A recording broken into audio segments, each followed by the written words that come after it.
Təbriz Kültür Tarix Dərnəyi təqdim edir. Qızıl səsi, qız səsi, qazan səsi. Yazar Həbib Sahir.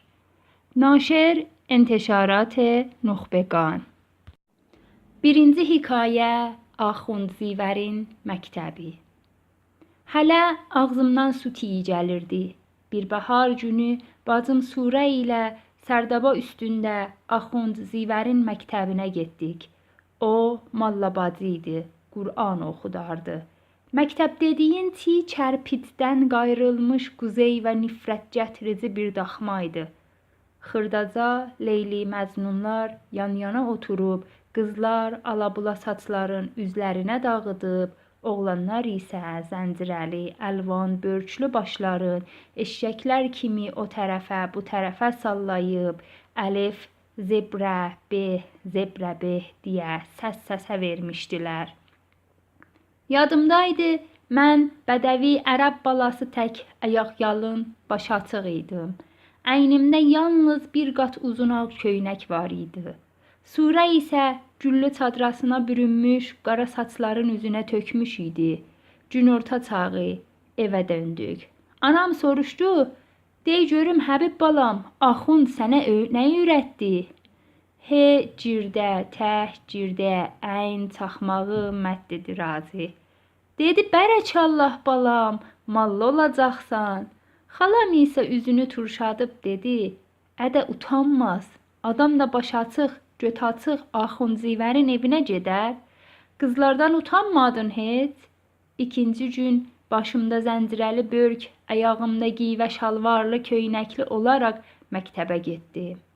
İlk öncə mallabacı Əmməcözdən ərəbcənin ilan qurbağa əlifbasından dərs verdi mənə. 1 nöqtə, 2 nöqtə, kaf dali, kaf kufi, əyn çaxmağı. Məktəbə gedə-gedə dərs ala-ala Əmməcözünü yarıya yetirib əlqarə, məlqarəyə çatmış idim. Mallabacının evi lap bizim evimizə yaxın idi. Yoxuşu ənərkən 2 dəqiqədə dalı qapıdan evimizə gedərdik. Nahar yeyib yenə də məktəbə dönərdik. Bir çox şagirdlər uzaqlardan gəldikləri üçün məktəbdə öz çastabəndlərini açıb pənir çörək yeyərdilər. Baharın son günləri kilas sovuşub, qarpuz bazara gəlib, bacımın Quran çıxması idi. Bəzənib, düzənib, güllü tit çadra başında, abi məxməl donəynində, qara uzun şalvar, əlvan şəltə və qırmızı başmaqlar ayaqlarında. Axund Zivər də bəzənib, göstəriş olsun, qapı qomşu görsün, şanlı şöhrəti artsın, çörəyi balayağa batsın deyə səhər tezdən uşaqları tövşüyə Hüseyn qəbristanına qədər apardı. Oradan geri döndük. Sərdaba üstünə yetişdik. Yoxuşu ənərkən məscidin önündə bacım gəlin təkin, arada 2 kiçik qız isə əllərində şölə çəkən lalə çıraqları tutub, bizlər də oğlanlı, qızlı bir ağızdan və şəmsu və zuhaha xorunu oxurduq. Ah, nə gözəl günlər, uşaqlıq çağları, bəxtiyarlıq dəmləri. Məsumiyyət ordusu ilə evimizə çatdıq. Balçərə oldu, çörəyimizə qatdıq. Çay içdik, şərbət içdik, şirin yedik. Axund bacımın üzündən öpdü, "Səni görüm qızım, Cəddinin yanına üzü ağ gedəsən" dedi. Bir qomşu arvadı da, "Səni görüm xoşbəxt olasan, ərə gedəsən, Kərbəlayı xanım olasan qızım" dedi. Qız uşağının Quran çıxma bayramı demək ki, ərə getdiyindən başlanğıcıymış. Məxləs o zamanlar qız 10 yaşına çatsaydı, Quran bitirsəydi, şorbaş ilə bişirə bilsəydi, çadrasına bürünüb qonaqlara çay, qəlyan gətirməyi bacarsaydı, başın küçə qapısından eşiyə uzaldıb, oğlanlara qaş-göz edib gülümsəməsəydi, onun ərə getmək zamanı gəlib çatarmış. İkinci hekayə Zəngin olmaq yolları. Eski çağlardan bəri Çin xaqanına, ərəb xəlifələrinə və əcəm əmirlərinə külə tacirləri gözəl göyçək kənizlər və yaraşıqlı qulamlar satıb çoxlu qızıl dinar toplarmışlar. Yenə də tacirlər yürüşlərdə ağır öküz arabalarında silah, paltar və yeyəcək daşıyıb fatihləri və şah-ı cahanları özgə diyarlı fəth edib və əsir tutmağa təşviq edərmişlər. Demək ki, canlı insan alveri qazanclı bir iş imiş. Hülənd və İngilis qul sodagərlərinin Afrikada yandırdıqları çomaları və tökdükləri qanları bir an olaraq unudaq və məstəmələkətçilərin yabancı diyarlarda yerli əhalini soyub sümrə çıxardıb və bir tikə çörəyə möhtac fəhlələri mədənlərdə və şuluq limanlarda qan tər içində döyə-döyə işlədənləri hesaba gətirməyək. Çürümüş sümükləri cordan-cora daşıyanları xatirə gətirək. Müqəddəs buqələrin qurucularına bir nəzər salaq. Onlar ki, hər il əlvan şəkilli kağız pullarını çuval-çuval daşıyıb və kəndli gəlinlərin atdığı gümüş pulları və sırğaları və zənginlərin nəzr etdiyi qızılları sərrafa bazarda əritdiklərin yada salaq. Şübhəsiz, bunca saydığımız ticarətlər verimli ticarətdir. Müqəddəs və qanuni bir işdir. Amma gələk məani oğurlarına bir baş çəkək.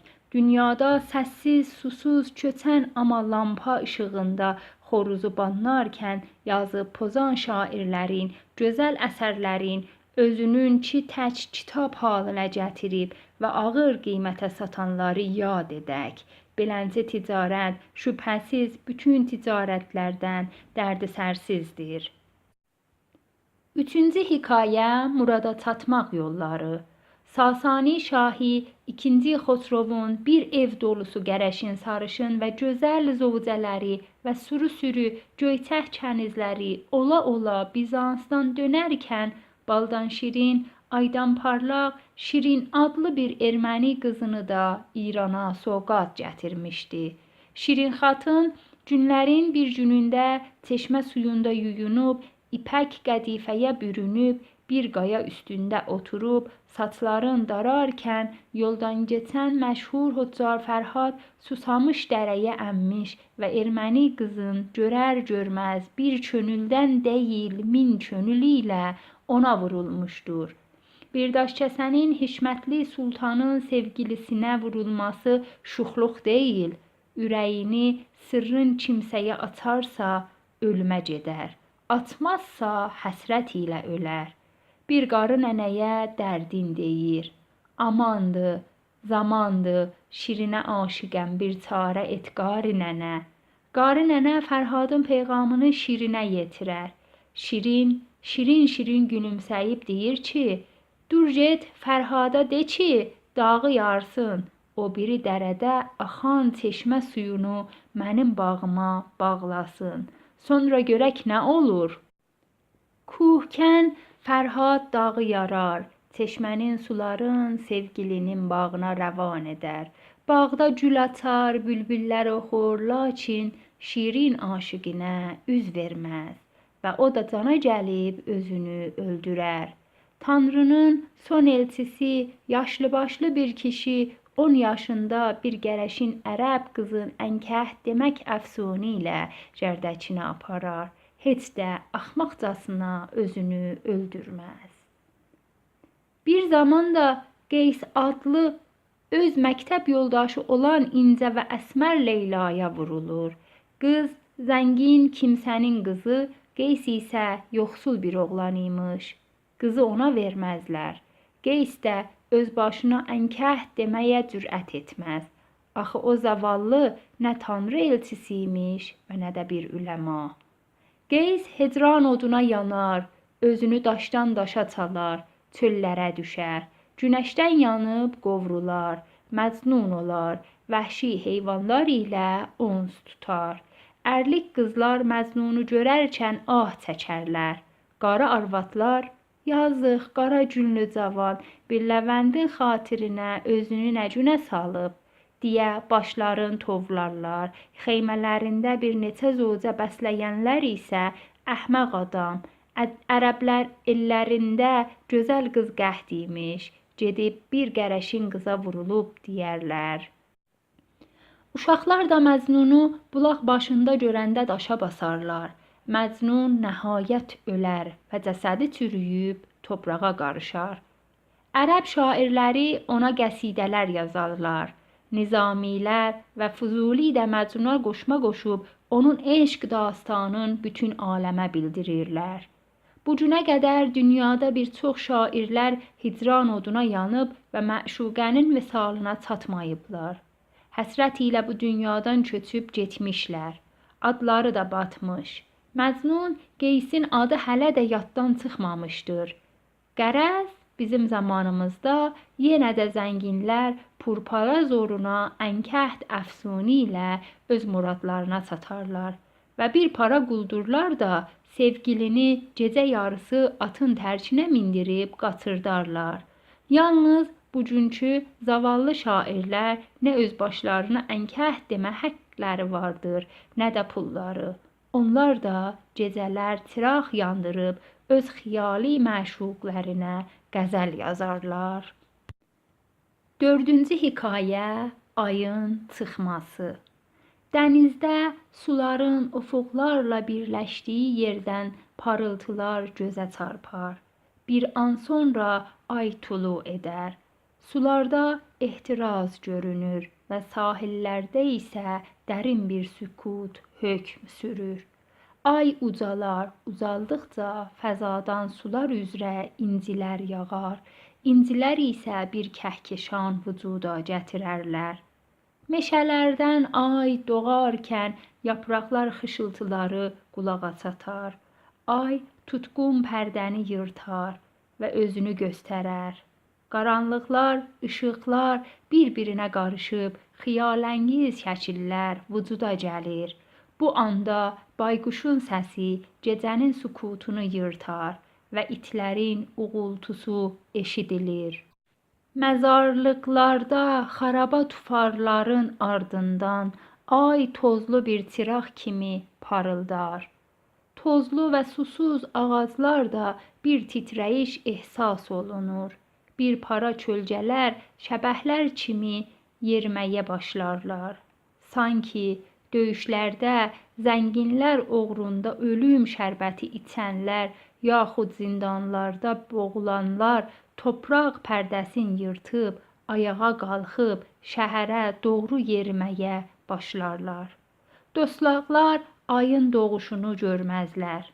Bir çox evlərdə vardır ki, zindan deyil, qəbristan deyil, lakin zənginlərin möhtəşəm və yüksək sarayları onu tilismə salıb və ayın işığının önünə çirkin bir pərdə salar. Bir çox diyarlar vardır ki, hava çox zaman bulutlu olur, əhali ayın işığını görənməzlər. Bir para diyarlar da vardır ki, ufuqları tozlu və dumanlıdır. Ay görünürsə də iğrənc bir sima kəsb edər. 5-ci hekayə toz. İsti quru çöllərdən yel əsərkən tufan qopar, yer göy toza bürünər. Karvan yol üstündəki ağacların yarpaqları və kollar toza bulanırlar. Toz hüzn və fəlakət payıdır, əşyayı paslandırar. Axşamüstü tufan qopdu, toz torpaqdan göz gözü görməz oldu.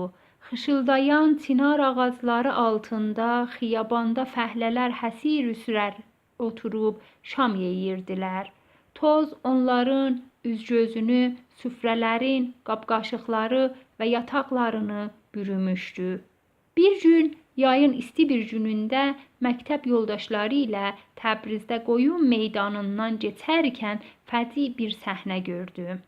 Təbriz hakimi Mərağalı Hacı Səmədxanın əmri ilə cəlladların boğduqları azadixahlar quru yerə sərilib toz torpağa qərq olmuşdular. Aydın bir səhərdə möhtəşəm bir evin önündə bir qara saçlı gözəl simalı kiçik qız gördüm. Yeldən tufandan əsər yox idi. Qızın üstü başı olduqca təmiz idi. Lakin üzünə anlaşılmaz bir toz pərdə çəkmiş idi. Ölüm tozu. Bir gün sonra axşam qəzetəsi İttilaatda bu xəbəri oxudum. 7-8 yaşlarında bir fəqir qızın cənazəsi Təxti Cəmşid xiyabanının bir guşəsində düşmüş idi. 6-cı hekayə Vahə.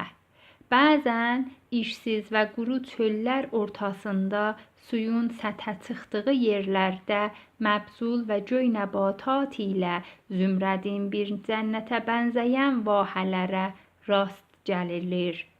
Hündür xurma ağaclarının kölgələri altında portağal, limu, əncir və zeytun kimi ağaclar yetişir.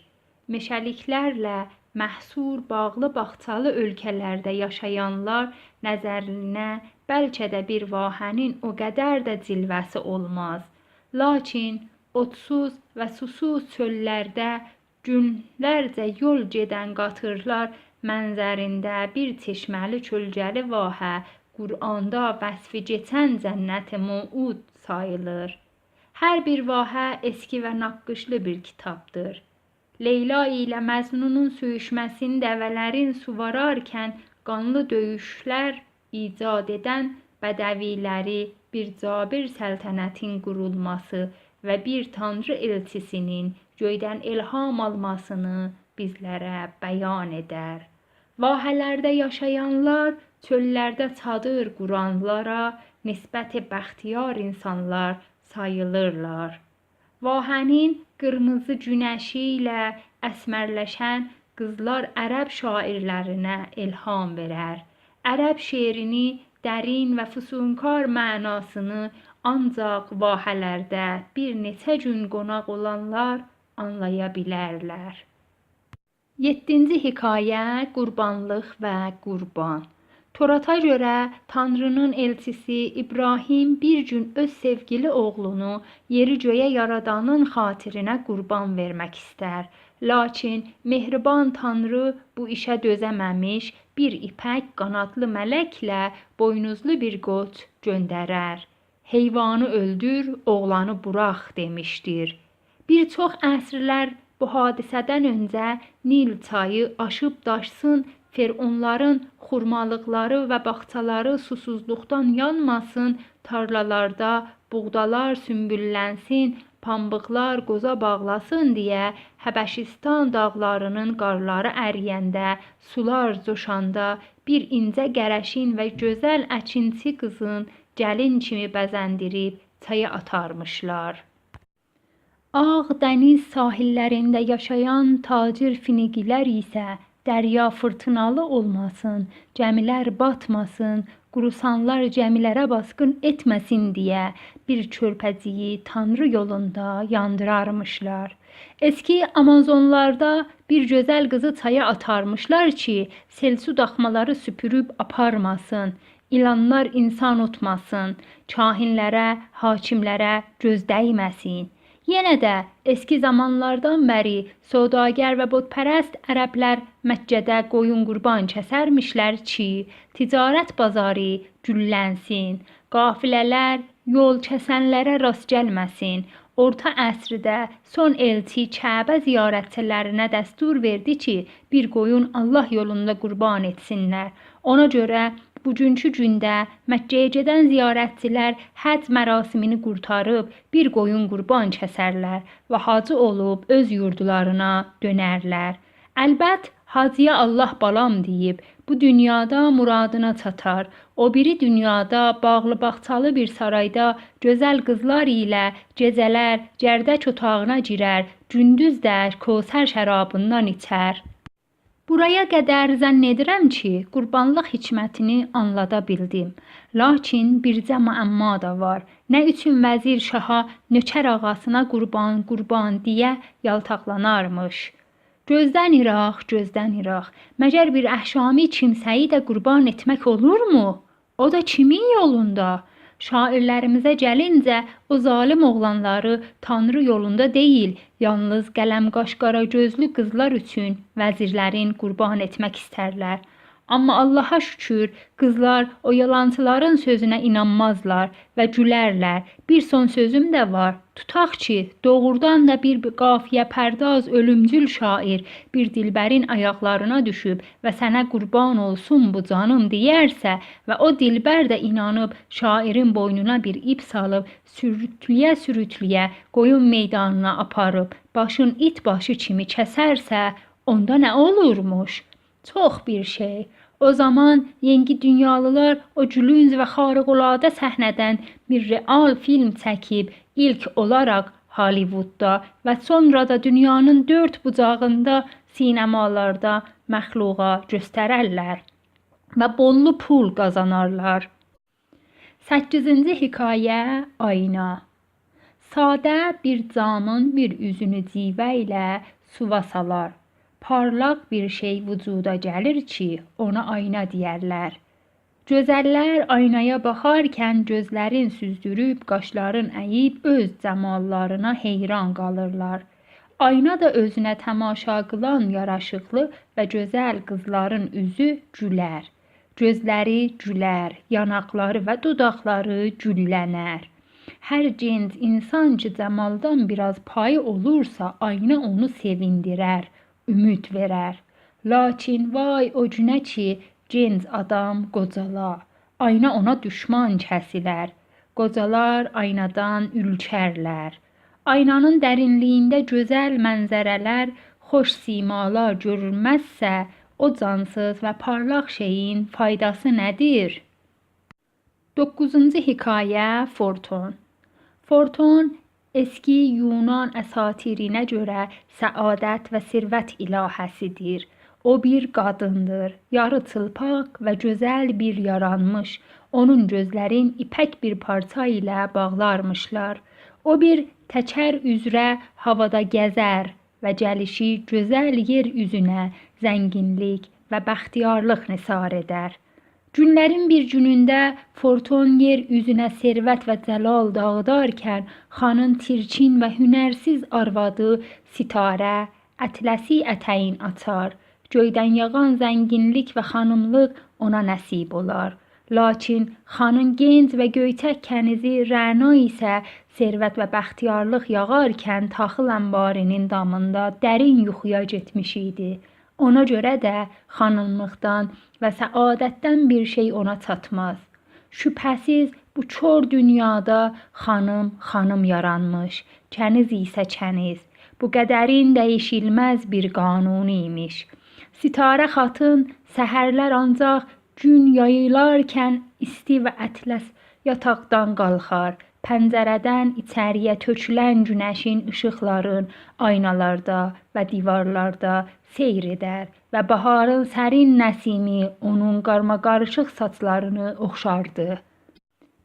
Amma ki, Rəna alaqaranlıqdan durub çıraq yandırar və təviləyə gedib inək sağardı və sonra çobanlara çörək pənir verib yola salardı və xanımın qəhvaltısını hazırlayıb səhəngi götürüb bulağa sarı yollanardı. Bulaqdan su, meşədən odun daşırdı. Gün yayılarkən xanın otağına girib gecədən qalma qab-qaşığı və boş araq şişələrin yığışdırardı. Hamı bilir ki, kəniz işləmək və can yandırmaq üçün və xanım isə yeyib içib və bezənmək üçün yaranıbdır. 10-cu hekayə Pəncərələr. Yer üzündə bir para evlərin pəncərəsi dəryaya açılar. Oradan suların hər an bir rəngə boyandığın, günəşin batmasın, ayın çıxmasın seyr etmək olur. Pəncərə də vardır ki, meşələrə, bağlara sarı baxar. Oradan işıqlarla kölgələrin oynaşmasın, pərdələrin nəsimi ilə tərpəşməsin görüb və yarpaqların xışıltısı və quşların cıvıltısını eşitmək mümkün olur. Gündüzlər bağlı qalan pəncərələr də vardır ki, gecə vaxtı açılarkən oradan ulduzlu göy qübbəsi nəzəri cəlb edər. Bəzən bir mücəlləl pəncərə açılar. Oradan bir gözəl saçların aşağı sarı sallayıb yoldan keçənlərin üzünə gülər və gül yarpağı nisar edər. Həm də bir para pəncərələrdən yoldan keçənlərin üst başına bulaşıq su və kül tökülər. Qərəz bu dünyada çoxlu evlər vardır və çoxlu pəncərələr. Saymaqla başa gəlməz. Dəmir barmaqlıqları ilə örtülmüş hörümcək toru ilə hörülmüş zindan pəncərələri, fərş toxuma karxanaların heç açılmaz pəncərələri də olur. Pəncərələrdən gah aydınlıq musiqi dalğaları, ilham, umid, gah da qaranlıq və yas içəri nüfuz edər. Təbrizdəki baba yurdunun pəncərələri ağaclıq və çeşməli bir həyətə açılardı. Oradan bizi köçürtdülər. Qürbət vilayətlərə tutduğumuz evlərin pəncərələrindən toz, duman içəri girib hər yeri bürüdü. Orada otomobil gürültüsü, yad dili dərviş nəğməsin eşitdik. Əcəba, bir zaman gələcəkmi ki, dünyada olan bütün yurdların pəncərələri bağa-bağçaya açılıb və günəşə sarı baxıb, oradan dilənçi sızıltısı, tüfəng sedası eşidilməsin? 11-ci hekayə heyf olsun. 6 yaşındaydım ki, Malla bacı mənə ərəbcənin ilan qurbağa hərflərini öyrətdi. 8 yaşa çatarkən bir alaqaranlıq məsciddə, bir məktəbdar axundun qulluğunda cürbəcür elmləri öyrəndim. Cami Abbasdan qoslu təharat, Əhsəlül Mursilatdan qurban xak pay, Cəvahirasay Humayuni və Umdətül Tüccar Fəxrülhacdan. گلستاندان هر چه رود بر سرم چون تو پسندی رواست. تاریخ معجمدن نخستین خدیوی که کشور گشود سر padişahان کیومرث بود. Qərəz mullanın ağzından hikmətamiz sözləri hifz edib bülbül kimi tekrar etdim. Amma heyflər olsun. Necə deyirlər, hər oxuyan Molla Nəsrəddin olmaz. Mən də çox elm oxudum, amma heyflər olsun ki, mulla olmadım. 10 yaşındaykən başqa bir məscidə gedib, başqa bir məktəbdar alimin huzurunda elm və mərifət kəsb etdim. Bu ikinci axund, birinci qədər, cəllad, həyasız və təməkkar bir kimsə idi. Məktəbi də birinci məktəb kimin alaqaranlıq, şeh o qəmnak bir zindan idi. O zindanda çürüdük, lakin elm öyrəndik. Sözün qıssası kötəklər yedik, göz yaşları tökdük. Zərb Zeydun Əmruni öyrəndik. 12 yaşına çatdım. Qardaşım məni çay qırağında yeni bir məktəbə apardı. O məktəbin adı Mədaris-i Muttəhidə idi. Bir seyyidin və 2 mullanın kompanisi. Mədaris-i Muttəhidə də eynən məktəbxana havası bu əsərdi. Falaqqa da yaman acılıq bidad edərdi. Yeni məktəbdə Farsca, Ərəbcə ədəbiyyatı və ulum zalə, yəni ulum coğrafiya və elmul əşya, hesab, hendisə tədris olunardı. Biz bu elmlər yurdundan o qədər də feyziyab olmadıq. Axı müəllimlər də şagirdlər kimi az savadlıydılar. Günlər keçdi, 15 yaşına çatdım. Şişgəlanda Mədrəsə-i Mübarəkə Muhammediyyədə təlimat mütəvəssitə açıldı. Orada məni qəbul etdilər. Bir il sonra Qacar Vəliəhdinin Şəkilli ağaclı hərəmxanasına nəql məkan etdik. Mədrəsənin həyəti ağaclı, güllü bir həyət idi. Mərmərdən hovuz və duru bulağı var idi. Bir il getmədən ağacları kəsdilər. Gül kolların kökündən çıxartdılar və mərmər hovuzu korladılar. Hər yerə qum tökdülər. Bizləri səfə düzüb yekdo deyə sərbazlıq məşqi verdilər. Mədrəsə-i Mübarəkədə ana dilində bizə bir şey öyrədən olmadı.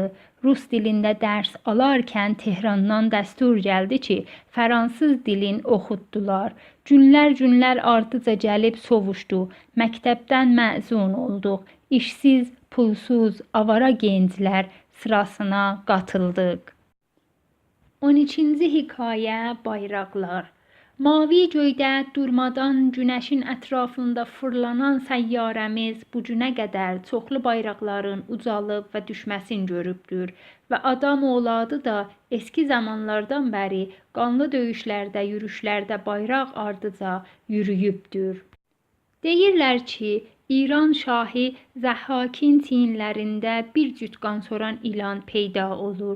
Qoca vəzirin tədbiri ilə şaha zəval toxunmasın və məmləkətdə beyinli və düşünən adam qalmasın deyə hər gün bir sağlam cavanı öldürüb və beynini ilanlara yedidirmişlər. Bir gün Qurə Kavə adlı bir dəmirçi oğlunun adına düşər. Şahin fəraşları oğlanı aparmağa gəlirlər. Dəmirçi baba dəri önlüyünü bir uca ağaca taxıb bayraq edər və cəmaəti başına toplayıb Şahin qəsrinə basqın edər və günahsız cəmaəti o məlunun şərrindən qurtarar. Dəmirçi babanın önlüyü bir zəfər nişanəsi olub, İran şahları onu cəvahirlər ilə bəzərlər və cəng zamanı orduların önündə daşırlar. Dəmirçinin dəri önlüyü bir çox səltənət xandanların qurulması və özgə ölkələrin fəth edilməsinə şahid olaraq nəhayət ərəblərin əlinə keçər. Tanrının son elçisinin səhabələrinin arvadları və qızları o gövhərlər ilə özlərinə zinət verərlər. Bayraq ardıca yücürən olmasaydı eski Rumların imperatorluğu qurulmazdı və Orta Asiya çobanları Amudərya və Siyahdərya əkinçilərini öldürüb və qanlı səhnələr yaratmazdırlar. Hələ qara elmlərin eski dünyada törətdiyi faciələrə baxan olursa, Ərəb imperatorluğun qurulmasının hikmətini anlaya bilir. Afrikanın dinc və zəhmətkeş elləri sahillərə yanaşan xaçlı bayraqlar ilə bəzənən gəmiləri görüb və səlahlı, hiləkar gəmiçiləri yurdlarına yol verməsəydilər, var-yoxdan çıxıb, nəhayət onlar illər boyu qul olmazdılar. Məstəmləkə quran Avropa ağaları isə ilk dəfə rəngin bayraqlarla, elə sonra da keşişlər və quldurlar ilə Asiya ölkələrin fəth qıldılar. Mavi rəngli millətlər yığıncağı bayrağı sayəsində dan yeri ölkəsi qana boyandı. Göylərdən atəş yağdı, meşələr odlandı, evlər yıxıldı, uşaqlar yetim qaldılar. Çoxulduzlu Yengi Dünya bayrağı Hindoçində törətdiyi faciələrdən danışarsaq dağlar əriyir və sınıq, xaçlı faşizm bayrağının da dünyaları qana boyanmasını unutmarıq. Dünyada çoxlu millət və çoxlu ölkələr və ölkələrin çoxlu bayraqları vardır. Bir parası cinayət törədir və bir parası xalqin həyatın və namusunu qoruyur. 13-cü hekayə Qış gecəsi. Qış gecəsi soyuq külək qapıları döyürdü. Kətxudanın evində çıraq yanırdı. Otaqda süfrə açılıb samavar qaynayırdı. Süfrə başında oturub yeyənlər, içənlər Allahın məsud qulları, bir varlı hacı, bir tacir, bir hökumət fəraşi və bir müəllim idi. Hacı bir nümunə hacıdır. Qırmızı saqqal, qırmızı surat, boynu qısıq, qarnı yoğun. Deyirlər, gülər bir yaşlı adam. O həcc səfərindən danışır. Tehrana getdik. Tehrandan təyyarəyə minib birbaşa Cəddəyə. Təyyarə demə, Həzrəti Süleyman xalçası. Gözünü yumub açınca adamı dünyanın bir başından bir başına aparar. Harda qaldım? Bəli, Cəddə dərya kənarında bir böyük şəhərdir. Qapqara ərəb hambalları bizi dövrələdilər. Biri xurcunu, biri aftafanı götürüb dəvəquşları kimi yürüməyə başladılar. Biz də onların ardıca tövşüyə-tövşüyə qaça-qaça yetirdik. Məxləs, nə başınızı ağrıdım? Otomobili ilə Allahın evinə sarı getdik. Gün o gün oldu ki, Ərəfat çölündə çadır quruduq. Ərəfat bizim kövşənlərə bənzəməz. Nə suyu var, nə bağı. Gecələri dondurucu, gündüzləri cəhənnəm. Hacı kişi sakit olub gözlərini xumarladıb Kətxudaya deyir: "Ay kişi, bir stikan çay tök görək, boğazım qurudu." Kətxuda çayı Hacının qabağına qoyub kinayə ilə soruşur: "Hacı, Allahın evindən danış." "Sizə deyim Allahın evindən. Bizim kənd evləri Allahın evindən quruludur. Orada nə kilim var, nə yataq və nə süfrə və nə samavar. Harda qaldım? Bəli, Ərafatda soyunduq. Bir ağ fitə beldə və bir ağ parça çiyində. Baş açıq, ayaq yalın. Gün batarkən məşərə yollandıq, qaça-qaça."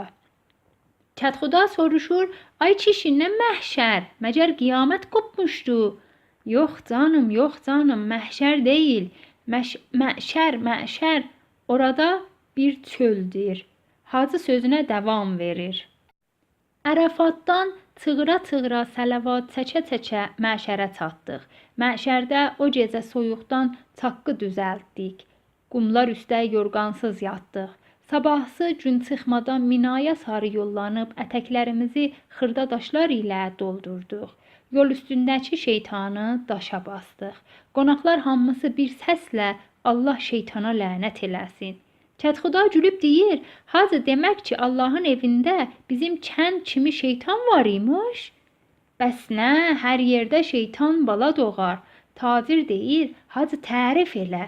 Hacı sözünə davam verir: "Şeytanı daşladıq, qurbanlıq kəsib Kəbəyə sarı yollandıq. Kəbədə o qədər ağlı qaralı arvad kişi var idi ki, iynə salsaydıq yerə düşməz idi. Qaradaşı öpdük. Kəbənin ətrafında susuz itlər kimi fırlandıq, ləhlədik və hacı olub xidmətinizə çatdıq." Qonaqlar müəllimdən başqa bir səslə Allah qəbul eləsin, Allah qəbul eləsin deyə səsləndilər. Bu səfər müəllim soruşur: "Hacı, Məkkədə Məşhədə bənzər?" "Yox ay kişi, Məkkə hara, Məşhəd hara? Məşhəddə adam bollu sərin su içər, qarpuz yeyər." Kətxuda göz qırpıb deyir: "Siğəxanaya da gedər?" Hacı hisslənib: "Ay kişi, Kətxuda, bircə ağzının sözünü anla. Əvvələn Məkkədə siğəxana yoxdur. Çünki Məkkənin padişahı sünnüdür. Sünnülər siğə-miğə bilməzlər, haram bilərlər. Siğə bir kənar, bir öyrətə yan baxanın cəllad başını it başı kimi kəsər." Tacir sözə qatılır: "Hacı, həccin əmalından danış." "Əmal-məmalı yox, ancaq Kəbədə ayaqqabı geymək, gözə sürmə çəkmək, dırnaqları tutmaq, bədəni yağlamaq, aynaya baxmaq, qaşınmaq haramdır." Kətxuda şeytancasına deyir: "Yəni ki, adamı bitbirə dalasa da gərək qaşınmasın, belə də iş olur." Hacı: Əlbət, canı da çıxsa özünü qaşıya bilməz. Gecə yarıya çatıb söhbət güllənib, çənələr qızışıb, hər ağızdan bir avaz gəlir. Ağırburma buğlu gərəşin fəraş cavanlıq xatirələrindən danışır. Vəliəhd Təbrizdə ikən mən də topçuydum. Heç yadımdan çıxmaz. Birinci dəfə top atarkən 10 addım geriyə getdim. Doğrusu gözüm qorxdu. Ədə deyəsən ki, top da qancıq eşşək imiş. Bir təpik atdı. Bir təpik atdı ki, nə deyirdim? Məxləs topçuluğu buraxıb fəraş oldum. Bir qəmə, bir tüfəng, bir abi mahud küləcək ilə düşdüm kəndlərin canına. Bu kənddən, o kənddən maliyyat yığmağa. Söz vaxtına çəkər. O gecə, bu gecəki kimi qarlı və soyuq bir gecə idi. Yel vızıldayıb qapı bacaları tərpədirdi. Bir kənd evinə soxuldum. Təndir başında çay içib, çörək yeyib, ev sahibi ilə danışarkən bir naib gəldi. "Ayağa qalx, gedək yaxın kəndə." Mən dedim: "Ay ağa, hələ gəl otur qonşu çayı iç, qızış, görək nə var, nə yox." Naib hirs ilə dedi: "Dur tənbəl, dur. Nə başınıza ağrıdım? Naib dediyin alicənab 4 gün imiş ki, o kənddə kök salmış imiş. Yolda, küləkdə, demək ki, canavarlardan qorxurmuş və istirdi ki, mənimlə yoldaş olsun. Kəndə çatdıq, xaraba əhali bir ovuz dilə ac, maliyyat vermək istəmirdilər. Bir şeyləri də yox idi. Biz də Əzrail kimi çəkürdük sinələri üstə. Arvad uşaq ağlayıb, kişi isə yalvarmağa başlayırdılar. Ay xan naib, qadan alım, bir zadımız yox ki, hökumətə verək. Gəl bizi bağışla, rəhm elə." Müəllim fəraşın sözünü kəsib soruşdu: "Axı o yazıqların canından nə istəyirdiniz?" Ay kişi, nə istəyəcəkdik? Dövlətə maliyyat, özümüzə də boğ yağı. Fəraş sözünə davam verir. Məxləs, bir qoca kişini bir sınıq sütuna bağladıq. Nə yemisən turşulu aş, vurduq, tapdaladıq.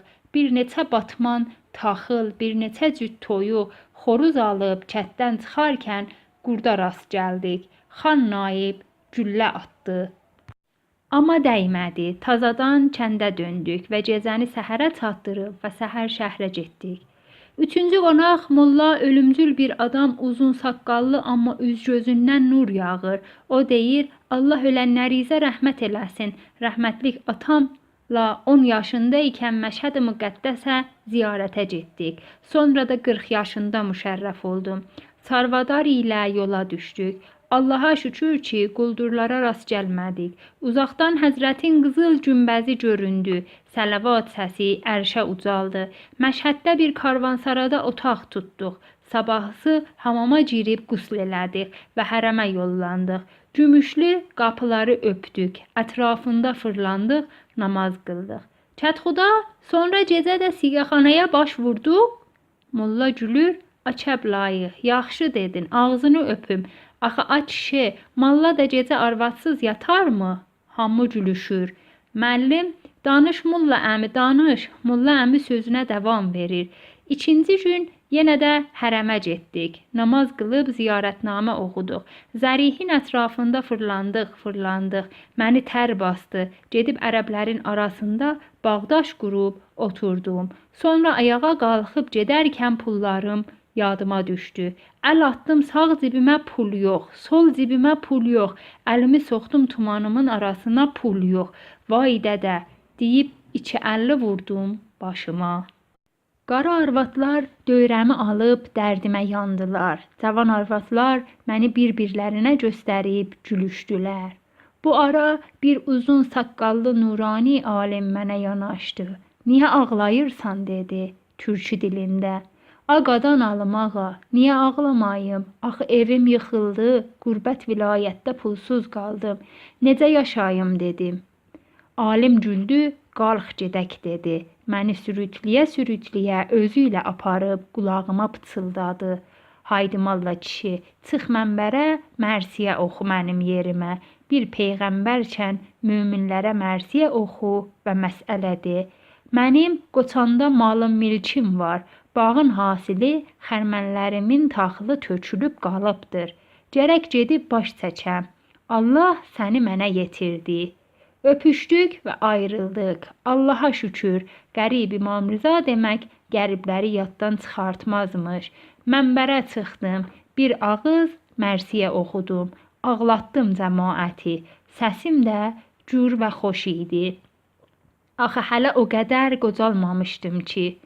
Kəndxuda sonra nə oldu? Nə olacaq? Pul başımdan aşdı. Yedim, içdim, kökəldim. Qarnım yoğunladı. Səsim gürlandı. Bir axşamüstü hücrəmə 2 müsəlman öyrət gəldilər. Bir qarı, bir cavan. Gözüm çadıra bürünmüş cavan xanıma sataşdı. Özümdən getdim. Molla əmi sakit olur. Fəraş, Molla əmi nə oldu? Nə olacaq soruşdum. Xanımlar mənə əmriniz var? Qari işvə ilə dedi, Molla əmi falat. Sənə mi nənə dedim. Qarı örkülənib ağlaya dedi, mənim nəmə falatacaqsan ay Molla əmi. Mənim ərim ölüb, tufağım dağılıb, qızıma falat taleyinə bax. Mən şuxluq dedim. Nənə qoy əvvəl sənin taleyinə baxım, bəlkə də bir ər tapılar, ərə gedərsən. Gülüb dedi, Allah atana rəhmət eləsin, mənimki məndən keçibdir. Əgər mərdsən, bu bir dana qızıma ər tap. Dedim başım üstə, molla sakit oldu. Soruşdular, qıza ər tapdın ya yox? Əlbəttə ki tapdım. Kimə ərə verdin? Kimə verəcəkdim? Özüm aldım. Məgər axmaq idim, Allahın həlal etdiyi arvadı əlimdən qaçıram. Molla əmi sözünə davam verir. Məxləs bir ev tutdum, döşənəkli, ucaqlı, çıraqlı. Qız dediyin bir ot parçası. Evi silir, süpürür, bişmiş pişirir, samavara ot salır. Mənim hayıma qalır, çay vaxtında çay içdik, şam nahar vaxtında şam nahar yedik, içdik və Allaha şükür elədik. Bir ay, 2 ay sovuşdu, vilayətdən məktub gəldi. Dur gəl, anan can üstədir. Qıza təlaq verdim və vətənə qayıtdım. Vəssalam. Tacir hekayət edir. Dava zamanı aclıq bidad eləyirdi. Təbrizdə meydan ağzında bəzzaz dükanım var idi. Bir gün eşşəyə qənd, çay, çit və ayın oyun yüklədim. Yaxın kəndlərin birinə getdim. Ərbaba qonaq oldum. Allah bərəkət versin, 3 gün çəkmədi ki, malımı satıb taxıl aldım. Eşşəyə yükləyib ayrı kəndə yollandım. O kənddə xalqın yeməyi bir şey qalmamışdı. Buğdaları xərmən üstü vədəsiz kəndlilərə verdim. Baharda bollu yağış yağmış idi. Taxıl yaxşı gəlmiş idi kəndə. Gedib alacağımı aldım.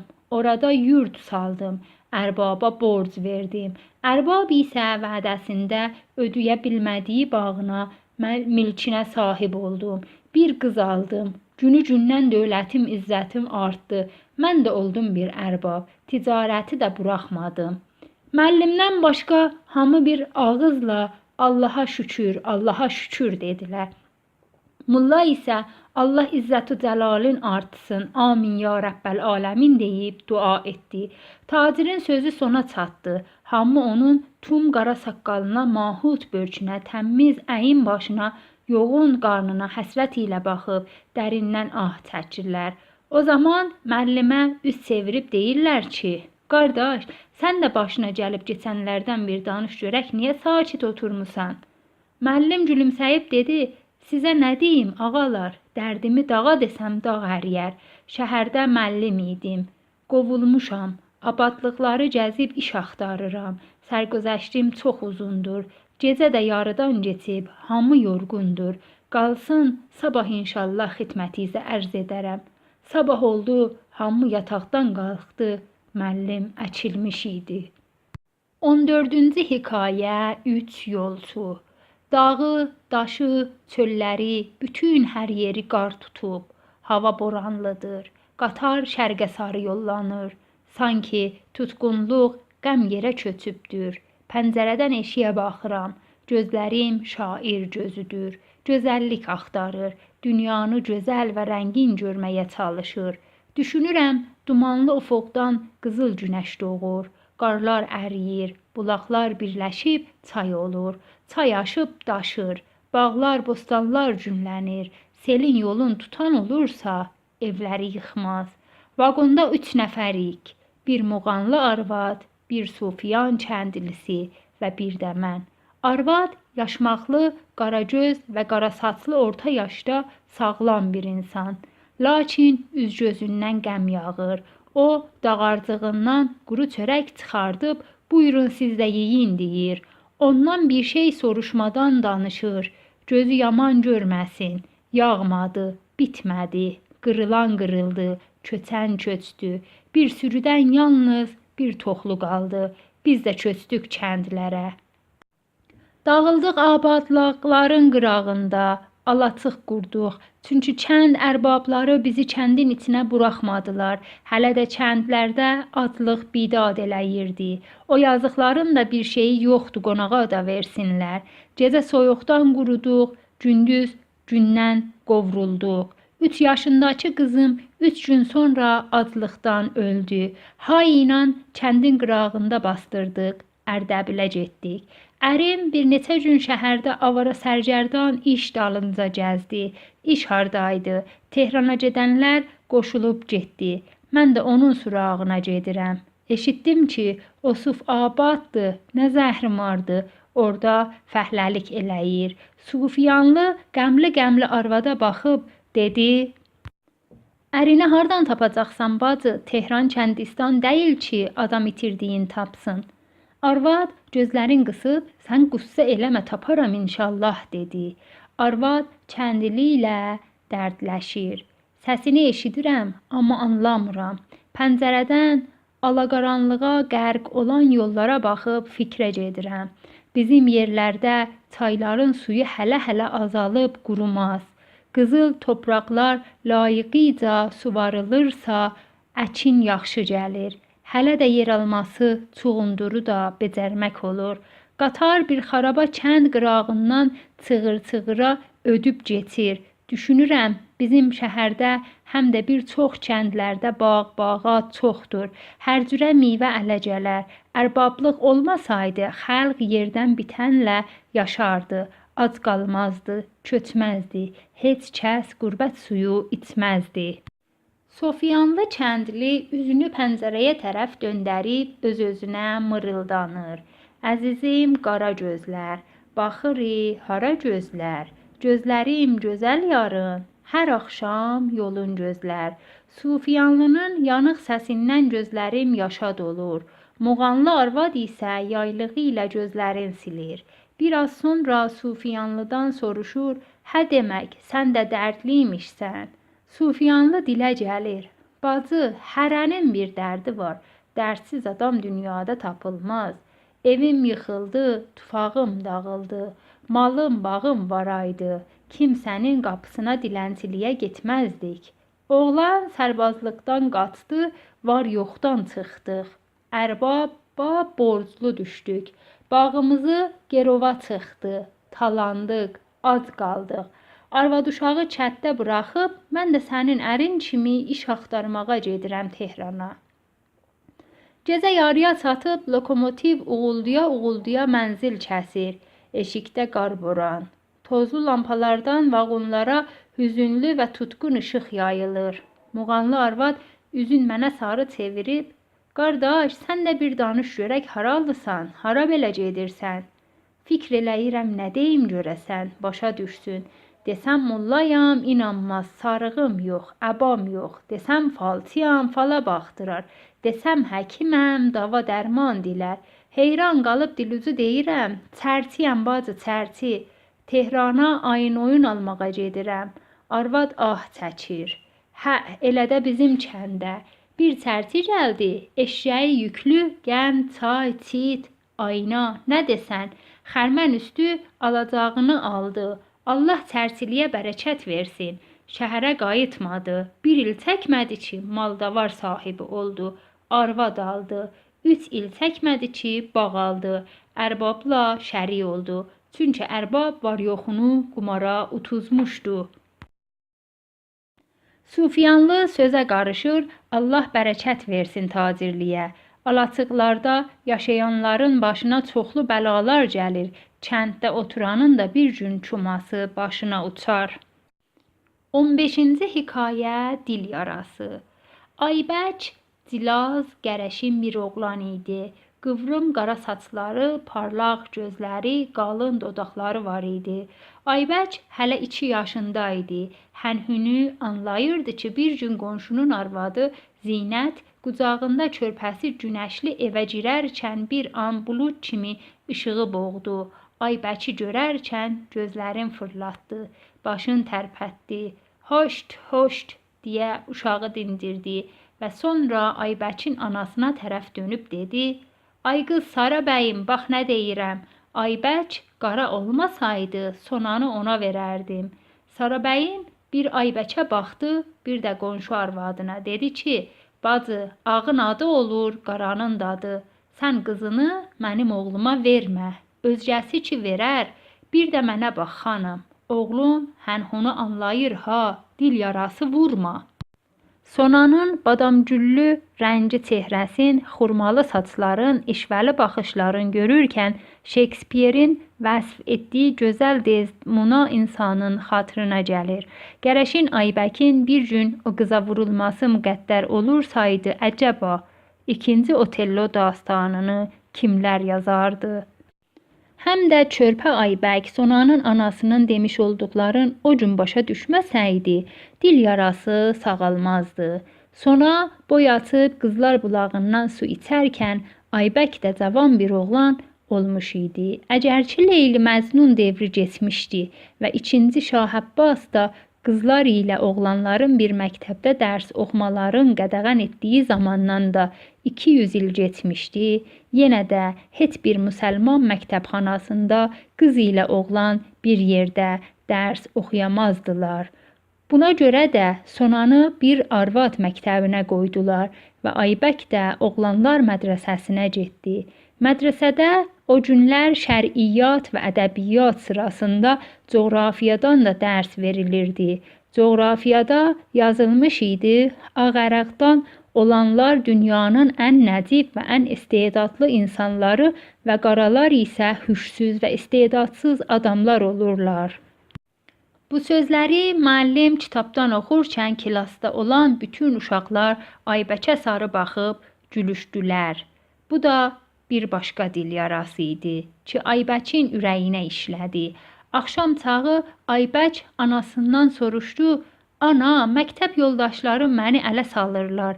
Zəngi sən deyib gülüşürlər." "Zəngi qara deməkdir ana. Mən də qarayam." "Həmidə kitabda yazılıbdır, qaralar hünərsiz və hüşsüz adam olurlar. Beləmi ana?" "Ana, yox gözəl oğlum, yoldaşların qələt eləyirlər. Kitablarda yalan-palan çox sözlər yazarlar. İnanma oğlum, hamısı boş və mənasız sözlərdir." Sabahsı gün Aybək Sonadan soruşdu: "Sona, bir mənə de görüm, mən qarayam, yəni hüşsüz və vecə gəlməz bir adamam?" Sona eşvəy ilə gözlərin süzdürüb dedi: "Sən ağ olsan da, qara olsan da ancaq məncə gözəl bir oğlansan Aybək." Sona Aybəki ürəkdən sevərdi, Aybək də onu. Amma ki, Sonanın dədəsi dövlətli bir Rizal baba idi, anası da Hacı qızı. Onlar heç bir zaman biri bir dana qızların bir fəhlənin oğluna verməzdilər. Axırda da belə oldu. Sona bir tacir oğluna adlandı. Kəbin kəsildi, toyu oldu. Hər şey olub bitdi. Ay yerin başına döndü. Gün çıxdı, gündüz oldu. Gün batdı, gecə oldu. Dövran dəyişildi. Aybək artıq bir şəstli bəsli cavan oldu. Gah bənnalıq, gah nəccarlıq edə-edə ustalaşdı və evə çörək gətirən oldu. Otaqlarının divarların ağartdı, pəncərələri boyadı, həyəti də gül aldı. Anası isə məhəllələrdə qapı-qapı gəzib oğluna qız axtararkən Avropada fırtına qopdu. Savaş başladı. Demək ki, Avropalı ağalarını qızıl pul qudurtdu. Səfərbərlik başladı. Cavanları qanlı cibhələrə sürütlədilər. Döyüşlərdə ölən öldü, yanan yandı. Təbrizdə də qətlik, aclıq baş verdi. O zaman yengi dünya qapıların mühacirlərin üzünə açdı. Yurdsuz, yuvasız, ac, çılpaq insanlar var-yoxların dəyər dəymez qiymətə satıb cəmi ilə cəhənnəmdən cənnət sayılan diyara yollandılar. Mühacirlər içində deməli Qərəşin Aybək də var imiş. Aybəkin babasının kənddə ilan çalıb və anası isə aclıqdan ölmüş idi. Cəmi uzun günlər suları yara-yara mənzil kəsdi. Bir səhər gün parlarkən güllü çiçəkli, gözəl abad bir bəndərdə dəmir atdı. Mühacirlərin o günə qədər görmədikləri mənzərələr, şik geyim ağalar, başı açıq gözəl xanımlar və tərtəmiz küçələr və binalar gözlərin qamaşdırdı. Başı şapkalı, uzun boylu adamlar əllərində qamçı bəndərə gəldilər. Gəmidən çıxanları bir neçə gün çadır içrə qonaqlayıb, sonra onları bir neçə qrupa bölüb, kimini mədənlərə, kimini şəkər qamış tarlalarına və bir parasını da meşələrə apardılar. Aybəki, sən qarasan, ağlar ilə ulduzun barışmaz, cünuba göndərdilər. Zavallı Aybək Qərəşinliyinin son zəhərini də daddı. Onu isti və mərtub məntəqədə pambıq tarlalarında it kimi işlətdilər. Bir yarım qarın çörək verdilər. Bir gün koklasçılar basqın etdilər. Aybəki də bir neçə zəngi ilə yaxalayıb ağaclardan asdılar. Lakin dil yarası vurmadılar. Zira onlar Məsih dininə inanan kimsələrmişlər. 16-cı hekayə Darğa Şagird. Bir zamanlar Bağdad xəlifəsi gecələri hərəmxanasında rahat yatsın və cümə günləri də məsciddə namaz qılsın deyə saray əhli bir deyləmi əmirin Əmirəlmöminin şəhrinə Şəhnə intikhab etdilər. Şəhnə bir sultan qədər iqtidar sahibi, heşmətli və şökətli bir adam olurmuş. O, fahişələri Diclə suyunda boğar, şərab küplərin qırarmış və tacirlərin mitaqların qoruyarmış. Həm də qul tacirlərinin çadırların və daxmaların gəzib hər yerdə yaraşıqlı bir cavan və gözəl bir qadın gözünə çatsaydı, tez xəlifəyə nisçil edərmiş. Beləliklə, Diclə çayı bulanıq suların dəryaya tökər. Qafilələr yollardan keçər və zənginlər yeyib və içərmişlər. Çərxifələk xəlifənin və bütün əyan və əşrafların muradı ilə dönərkən, bir gecə yarısı tatarlar Bağdadın türünc qapılarını döyərlər. Əbbasi xandanının son xəlifəsi yaxalanıb və şəhər talana gedər. Şah İsmail və oğlunun zamanında Təbriz şəhərində sultandan sonra hökm sürən, divan tutan, baz alan, baş kəstirən Şəhnə deyil, Darğa adlanarmış. Darğa da Şəhnə kimi hişmətli, zəlallı və iqtidarlı bir kimsə imiş. Bir gün Təbrizin tale ulduzlu işıqdan düşər, şah isə Qəzvinə köçər və Darğa ağasız qalar. İl gəlib aylar keçər.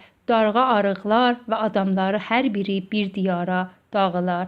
Lakin Təbrizin hakimi bir səhər zavallı Darğanı huzuruna çağırıb, ona Darğabaşı ləqəbi verərsə də məvacib verməz. Sənin məvacibin tacir tüccarın boynuna deyir.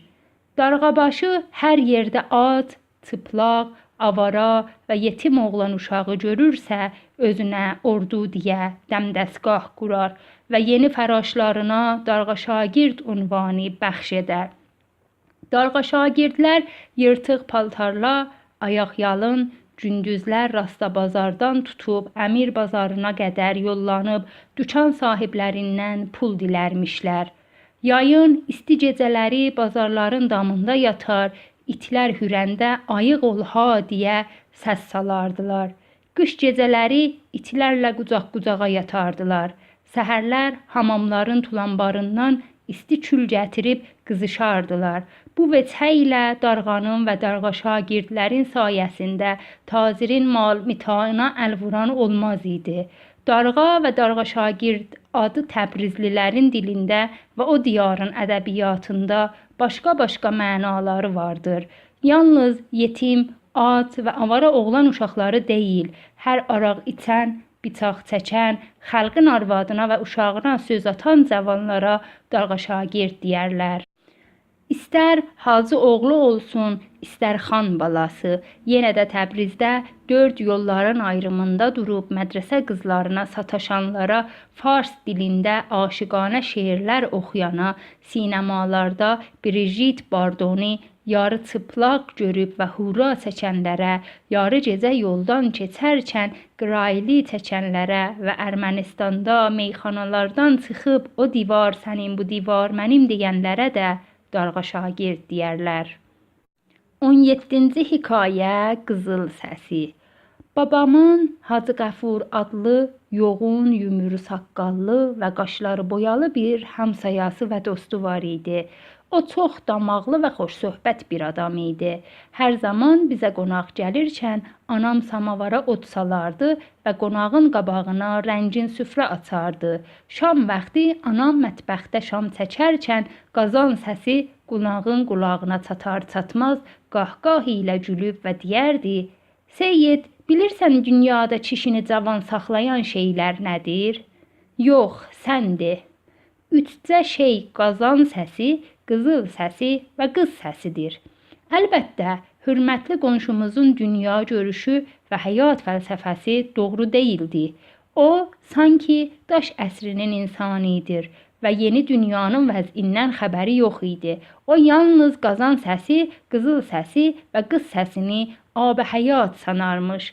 Halbuki bu əsr o zamanda başqa yollar ilə də kişi cavan qalır. Məsələn, Cənubi Afrikada və Rodeziyada altın və elmas mədənlərində və tarlalarda çalışan zəngilər apartheid qanunu vəz edən kimsələr üçün həyat qaynağıdırlar. Fəhlələr aclıqdan və mərəzdən ölürsə, onların dul qalmış arvadlarının qucağında qara-qara körpələri görüb gülərlər və cavanlaşarlar. Çünki əmindirlər ki, bir gün gələcək uşaqlar böyüyüb onlar üçün fəhləlik edəcəklər. Yeni dünyada da Afrikada olduğu kimi zəngi fəhlələr arvadlı kişili ərbablarını cavan saxlarlar. Zənginlər onların nəzərində Tanrının mərhəməti və lütfü hesab olunur. Onlar südlü inəklərdirlər, qanlı savaşlar, ölüm, afət, silah fabrikaları ağalar üçün də kimyai səadətdir. Toplar atılanda, təyyarələrdən bomba yağanda onlar sevinir və cavanlaşırlar. Məxləs cavanlaşmaq yolları bir deyil, min deyil. Bir general qırğınlardan dönərkən, şəhərin dərvazasından girərkən, gözü tamaşaya gələn cəmaata və al-əlvan bayraqlara və parıldayan çıraqlara düşər, hurra səsi eşidər, cavanlaşar. Heroin və əfyun sodagərləri, saralmış və ölümcül cavanları, qafiyə pərdaz və məddah şair Məmduhunun lütfünü və metafizik müəllimi şagirdlərinin sadəliyini və axmaqlığını və xan əhalinin qeyrətsizliyin və axund isə muridlərin hay çəkib ağladıqlarını görərkən cavanlaşar.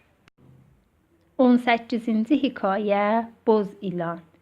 İlan mələyən isti bir yay günü ağalığın sütunlu ivanında bir güllü cilim üstə ərbab ilə oturmuşam və kəndin xərmən yerini seyr edirəm. Kəndlilər hola qoşub qantar içində xərmən döyürlər. Kiçik uşaqlar qızlı oğlanlı vəl sürürlər. Vəl dediyin Həzrəti Nuh əyyamından yadigar qalma bir taxta parçası, altına çaxmaq daşları və dəmir dümür döşənibdir. Biraz kənarda yaşmaqlı, uzun tumanlı, ayaqyalın kənd arvadları taxıl övsürlər. Kəndlilər Allaha inanan ərbaba baş əyən bir ovuc bədbəxt insanlardılar. Ərbab isə qansoran bir zəli. Uzaqlarda lacəvərdi dağlar, çay kənarında yaşıl ipək pərdələrə bürünən ağacıqlar və quşların nəğmələri mənə düşündürür. O gözəl cazibəli mühit ilə orada fəlakət içrə yaşayan zəhmətkeşlər bir təzad vücuda gətirirlər. Açıq dərvazadan 2 nəfər kişi gəlib ərbaba təzim edirlər. Birisi kəndin mallasıdır, o birisi isə mübaşir. Məclis qızışır. Ərbab Təbrizli bir tacirdir. Feodal da olmuşdur. O saqqallı, əbalı, ağır şələli, istibaxışlı bir kişidir. 50-60 yaşlarında qəlyan əlində ucadan danışır. Mübaşir bir kəndlidir. Cavan, buğdavəz, ucaboy, gözlərindən hizlik yağır. Dodaqları bir-birinə qovuşmayır. Hey gülür, gülür. Molla isə Molla Nəsrəddinin jurnalından seyr etdiyiniz bir şəkil. Ərbab üzünü mübaşirə çevirib soruşur, Ramazan, deyirlər ki, hökumət yerləri kəndlilərə bölmək istəyir. Doğrudurmu? Ramazan, olsun ərbab, olsun ərbab. Əlbət ərbab, bizə də, sənə də bir pay çatar. Ərbab, oğlan nə deyirsən? Yəni bulağı ilə bağı ilə zəmiləri versin, bu anlamaz kəndlilərə. Versin da, nə olur? Amma sənə bu sözləri çatdıran məsələnin əslini deməmişdir ərbab. Axı hökumət adamlarının bir çoxu kənd ərbablarıdırlar. Onlar kəndlilərin üsyanından qorxurlar. Nə olur, nə olmaz deyə abadlıqların, vecə gəlməz torpaqların, çaylardan, sulardan, bağlardan başqa onlara satır. Müftəç verməyir, sonra da bütün mülk sahiblərinin mülk dəyərini nəqd olaraq verir. Allah bərəkət versin. Məsələn, sənin kəndinin 10.000 tümən qiyməti olursa 100.000 tümən alırsan. Sonra ticarətdə yatırdıb kefinə baxarsan. Həm də öz kəndinin çayı, bağı səninki olur və işə yarayan torpaqlardan bir qismətini də sənə verir. Şurazar və susuz yerləri kəndlilərə satır. Ərbab, tutaq ki, hökumət ağıllı başlı iş görür, ərbabları təxtindən əndirir. Malla sözə qarışır, əndirə bilməz ağa, əndirə bilməz. Bu Allahın məşiyyətidir. O əzəl gündən məxluqatı ikiyə bölüb, əzizlər və zəlillər. Qur'anda da bir belə ayə vardır. Tu'izzu mən təşa və tuzillu mən təşa buyurmuşdur. Ərbab, malla doğru deyir, Allah kəndlini ərbab edir, ağaları qul. Bizdə nə məşiyyət varmış? Bu arada cavan külfət çay gətirir. Hamı sakit olur. Axı külfət göytəh bir qızdır. Malla ona hürüt-hürüt baxır. Subhanallah əhsənul xaliqin deyir. Ərbab isə ah çəkir, mübaşir hırıldayır. Mübaşir yollar kəsmiş bir tərar. Ağzı odlu, qılıncı kəskin. Kəndlilərin dərisini soyan, var yoxdan çıxardan. Ərbab hiləgər Təbrizli tacir hücrəsində nahara şagird ilə çay çörək yeyən bir şahı üstə qoyan xəsis. O, mübaşiri yaxşı tanır, ona göz verib işıq verməyir. Gecə gündüz xərməngahı güdür ki, mübaşir taxıldan bir şey oğurlamasın. Mübaşir ürəyi ərbabdan yanıqlı. Teşmə başında mübaşir ilə yan-yana oturub çubuqlaşırıq. O deyir, bu nakişinin başına bir oyun gətirim ki, quyruğunu qısa-qısa kənddən qaçsın. Soruşuram, yanı necə? Deyir, görərsən səbr elə. Axşam gün batmaqda uzaqlardan bir qaraltı görünür. Ərbabdır. At üstə cədikdən aşmaq istəyir. Mübaşir qahqah çəkib gülür və deyir, başına dönüm boz ilan, barakallah sənə, yaxşı ərbabı kənddən qaçaq saldın. Soruşuram, Rəməzan, mən ölüm də görək ərbabın başına nə bələ gətirdin, əbasını sürütləyə-sürütləyə atlandı getdi. Mübaşir, sənin canına mizrə, ərbaba bir zərər vurmadım. Ancaq ki, zəmidən bir boz ilan tutdum, torbaya saldım. Ərbab nahardan sonra yatmış idi. Yavaşca gedib otağına buraxdım. Külfət gördü, güldü. Soruşuram, sonra külfət nə dedi? Deyir, dedi ki, ərbab yuxudan oyandı, gərnəşdi, çay istədi.